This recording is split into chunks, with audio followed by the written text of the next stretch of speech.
Nantes bouge, invente, agit, se raconte. Nantes inspirante. Un podcast de Nantes Métropole. On ne réparera pas toute la misère du monde. On essaye de mettre des pansements, mais il y a quand même des belles choses. Quand je disais les belles rencontres tout à l'heure, tout ça, ça en fait partie, c'est tout ça qui nous fait tenir. Daniel, c'est la dame avec le plus orange. Là, vous vous trouvez dans les nouveaux locaux du Secours populaire de la rue du Maine. Daniel Alexandre. C'est une nouvelle aventure, c'est vraiment une nouvelle porte du Secours populaire qu'on ouvre. C'est un vrai bonheur. Ça même, ça nous empêche, moi personnellement, ça m'empêche de dormir.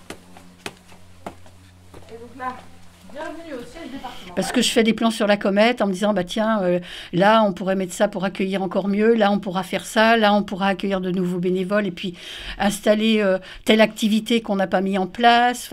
Il y a des choses nouvelles qui s'ouvrent et qui sont excitantes.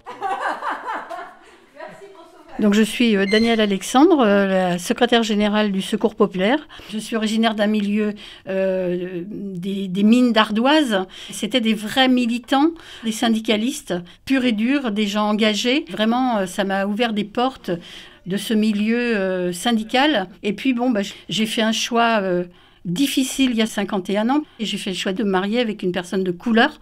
Et je peux vous dire qu'à ce moment-là, c'était pas évident du tout. Ça a été un combat, une mise à la porte carrément. Et donc, il a fallu repartir sur de nouvelles aventures à deux, mais sans la famille. Et ça a été compliqué. Mais ça forge.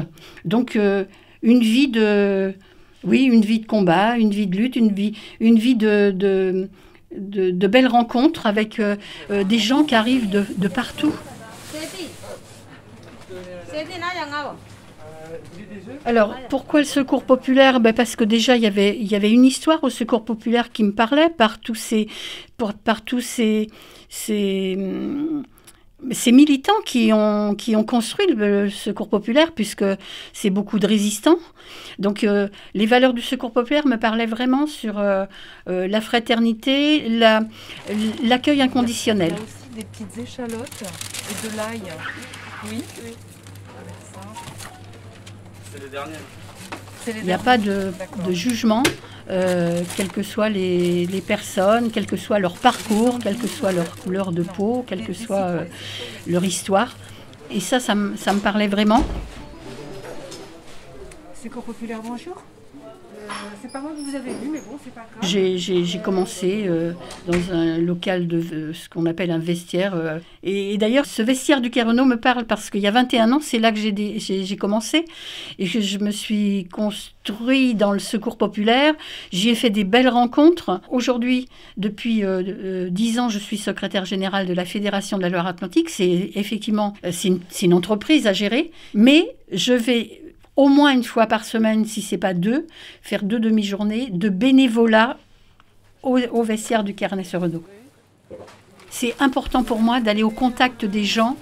Et puis c'est important aussi de vivre ce que le bénévole y vit au quotidien. Est-ce que vous voulez des poires ? Des poires ? Non, c'est ça les poires. Ah oui. Le rôle de la secrétaire générale, c'est de faire respecter les valeurs du Secours populaire. C'est d'aller prendre sa voiture et aller à l'autre bout du département parce que faut remonter le moral des troupes, faut aller rencontrer des bénévoles, où il y a une rencontre avec une mairie, où il y a une rencontre avec une entreprise qui veut faire...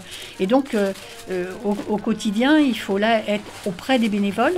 Mais c'est aussi de savoir, de prendre du recul par rapport à cette misère grandissante malheureusement. On voit l'évolution, moi en 21 ans, c'est plus le même public, c'est plus les mêmes réalités. Moi, quand je suis arrivée, il y avait plus de respect par rapport vers l'association, vers rapport aux bénévoles. Aujourd'hui, c'est plus conflictuel quelquefois. Ça fait partie du rôle de la secrétaire générale justement d'aplanir les choses, que ça reste bien dans les valeurs de chaque côté. Au Secours, on est plein d'initiatives et plein de nouvelles idées et plein d'envies. Et donc, moi, je peux dire aux personnes qui hésitent, poussez la porte du Secours populaire, rencontrez-nous. J'espère qu'on vous donnera la niaque et l'envie de venir avec nous, parce que c'est une belle aventure. Il y a beaucoup de joie. Nantes Inspirante, un podcast de Nantes Métropole.